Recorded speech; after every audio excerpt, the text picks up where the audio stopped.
செய்திகளை பார்த்து வருகிறோம். கடந்த 2013ஆம் ஆண்டு நடந்த மரக்காணம் கலவரத்தை தொடர்ந்து ஏற்பட்ட இழப்பை பாமகவிடம் வசூலிப்பது தொடர்பான வழக்கில் இறுதி உத்தரவு பிறப்பிக்க தடை விதிக்க கோரி பாமக கௌரவ தலைவர் ஜி.கே. மணி தொடர்ந்த வழக்கானது முடித்து வைக்கப்பட்டிருக்கிறது.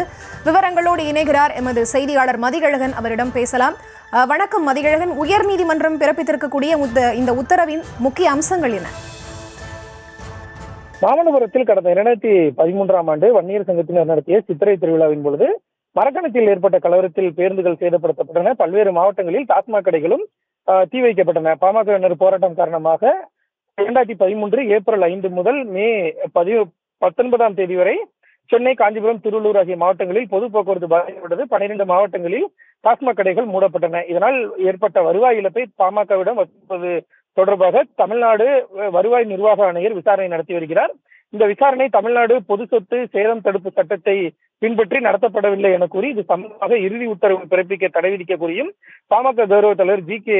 மணி சென்னை உயர்நீதிமன்றத்தில் மனு தாக்கல் செய்துள்ளார். அதில் இழப்பீட்டை தீர்மானிக்கும் முன் வருவாய் இழப்பு ஏற்பட்டுள்ளதா என ஆரம்பகட்ட விசாரணை நடத்த உயர்நீதிமன்ற இரு நீதிபதிகள் அமர்வு உத்தரவிட்டுள்ள போதிலும் அதனை பின்பற்றாமல் இழப்பீடு குறித்து முடிவு செய்யும் விசாரணை நடத்தக்கூடாது எனவும் இழப்பீடு கோரி டாஸ்மாக் நிர்வாகம், போக்குவரத்து கழகங்கள் அளித்த விண்ணப்பங்களை நிராகரிக்க வேண்டும் என கோரிக்கை விடுக்கப்பட்டுள்ளது.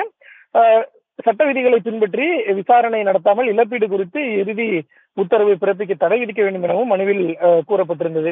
இந்த மனு நீதிபதி என் ஆனந்த் வெங்கடேஷ் முன்பு விசாரணைக்கு வந்த பொழுது வெறும் அச்சத்தின் அடிப்படையில் வருவாய் நிர்வாக ஆணையரின் விசாரணையை தடுக்கும் நோக்கில் இந்த வழக்கு தாக்கல் செய்யப்பட்டுள்ளதாகவும் உயர்நீதிமன்ற உத்தரவின் அடிப்படையிலும் சட்ட விதிகளின்படியும் விசாரணை நடத்தப்படும் என அரசு தரப்பில் ஆஜரான கூடுதல் தலைமை வழக்கறிஞர் ஜே. ரவீந்திரன் உறுதியளித்தார்.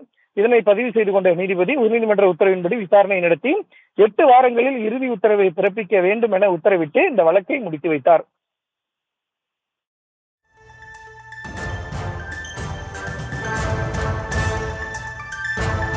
விவரங்களுக்கு நன்றி மதியழகன்.